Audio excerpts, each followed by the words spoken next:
All right, it's that time of the year again, right before free agency, when the NFL Players Association releases now their third annual report card ranking all 32 teams across the league based on how the players perceive their team in all sorts of categories. Had about 1,700 players participate this year, and some big surprises, not so big surprises out there when it comes to these teams. And it's amazing how incredibly cheap and just nonsensical behavior we see from some of these billionaire owners. But for back-to-back years, the Dolphins head up the top of the class, with my Vikings following suit at number 2. Both these teams were 1 and 2 last year. Falcons, Raiders, Chargers all rounding out the top 5. And then when we look at our bottom tier teams, the Cardinals, Patriots, Browns, Jets, Steelers, a little bit surprising, I think, at the 28, one of those hallmark type franchises. And when you look at the turnaround, what good ownership can do, Washington all the way up to 11th, they were towards the bottom of the league with Dan Snyder in as ownership. Josh Harris turned this team around. But if you can go through, we got some great excerpts from some of this stuff. One of the categories, treatment of families. Now, this is big. How did teams deal with families during the season?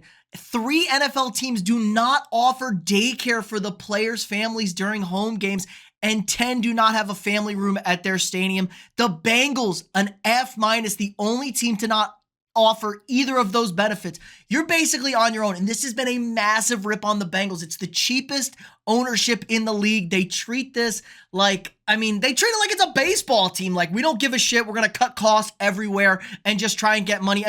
We had guys paying for their own drinks famously in the 2000s at the Bengals. Good job, Cincinnati. But some do provide daycare, but it's not for free. The Rams, a D, they charge $75 for one kid and $50 for each an additional child. But better deals in San Francisco, where the Niners charge $40 a kid. They gave them a B+.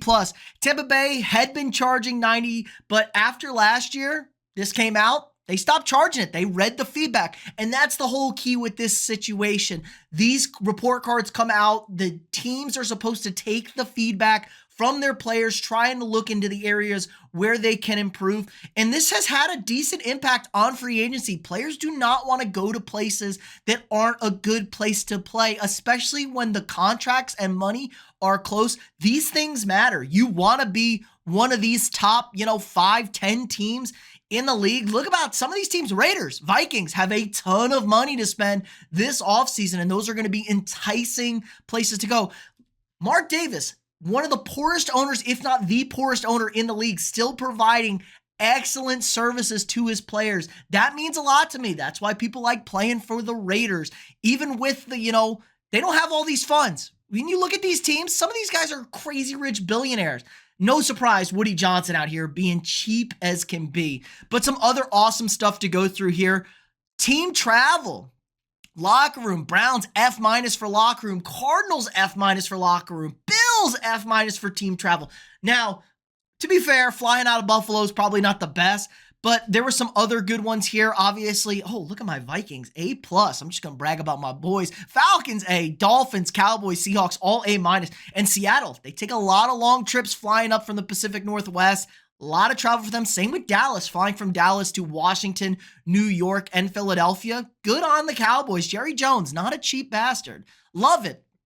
Dining area, the Bengals get an F. Last year, this was, the worst in the league. They did see some improvement. They now offer dinner to players on Wednesdays, and they can get breakfast if they come in on their day off, but the quality of the food hasn't gotten any better. Only F grade, 32 out of 32. Taste of the food, a 4.82 out of 10. Freshness, a 5.49. And then how about the Jets? The Jets upgraded. They got a C-, but they got a D- last year. And so in response to that, they cut the food budget and fired their longtime dietitian. Players said rather than addressing concerns, they believe management responded to the feedback by making conditions worse. Typical Jets. Dolphins crushing it with the food. So great weather, great time in Miami. The Dolphins, Dolphins are going to be able to land some free agents when they get some money there. They're excellent job so far with them. Texans A, Raiders, 49ers, Falcons, all top tier teams. Bengals, Saints, Cardinals, Jets, Buccaneers, Rams, Brown, all at the bottom for them. How about the locker room? Commanders, an F- grade for the locker room. Now, that stadium is a piece of shit. It's falling apart. There is plans now. It seems like they're getting a new stadium in DC, but it didn't improve much. Grade F this year. They did fix some of the multiple sewage leaks. Now there's just a little bit. Now there's just plumbing problems. Buccaneers, a C. They have plumbing issues as well as and poor ventilation, bad smell. The Falcons received an A+ when it came to the locker room. There was still a reported ventilation issue like the Buccaneers. Bad odor. I mean, that makes sense. Locker room's probably not the best.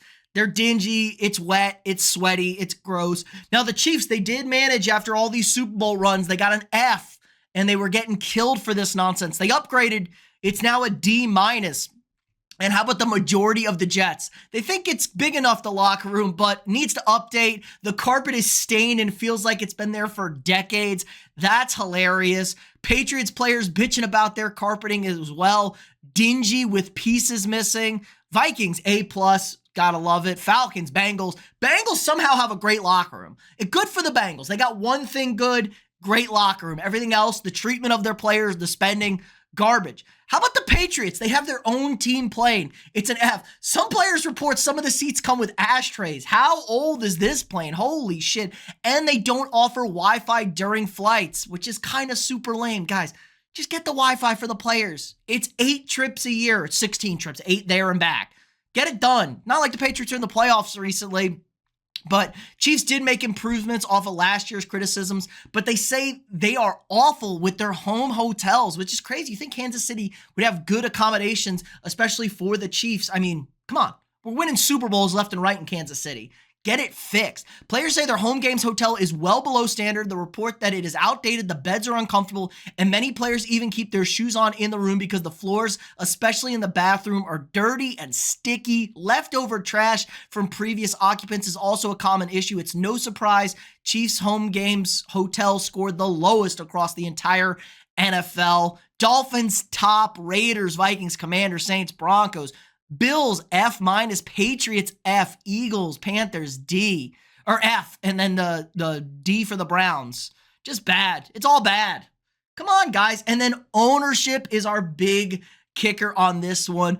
Woody Johnson was rated poorly by the Jets players. They're the only team to give out an F grade for the ownership. They noted it feels like he does not contribute to a positive team culture, that he is only somewhat committed to building a contending team. That's all the way down from a B- last year. And we talked about this. Woody Johnson's been all in the headlines. His son's running the team. Madden's running the trades for him, but last place in willingness to invest in facilities, last place in contributing to a positive team culture, and second to last in committed to building a competitive team. Disastrous for the Jets. What a toxic, toxic environment that is. You wonder why they have the longest playoff drought in the NFL currently. But they talked about the culture. It's a problem top down. NFLPA Chief of Strategy Officer J.C. Treader said of the Jets' response, it's a culture of fear here, and I think it stood out in those grades. So Woody Johnson, a culture of fear. Unbelievable.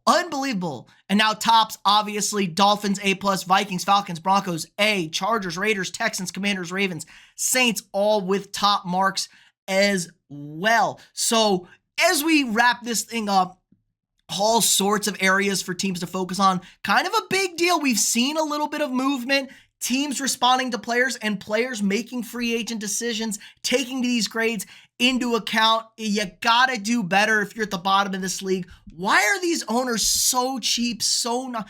The NFL prints money. You gotta do a better job with that. It's a really big impact, but let me know down in the comments below what you guys think. What were your biggest takeaways from this? Do you think your team did all right? Where do they need to improve on? Is it hurting or helping your team? I mean, look, the Super Bowl champion Philadelphia Eagles, 22nd, the Kansas City Chiefs, the dynasty we've seen at 26. So maybe it's not all sunshine and roses for these top tier organizations, but It is going to hurt you in the long run. Winning does tend to cover a lot of the stench. But again, let me know what you guys think in the comments below. If you haven't already, drop a quick like on this video. Hit that thumbs up. Subscribe to the channel. We got daily sports content for you guys. If you want to support the channel more, sign up for a channel membership. It helps support me, allows me to keep making this great content for you guys every single day. We'll be live Thursday, Friday, and Saturday for the NFL Combine. We'll be watching it along, breaking down the future of the NFL in the scouting combine. So stop on in. It's a lot of fun.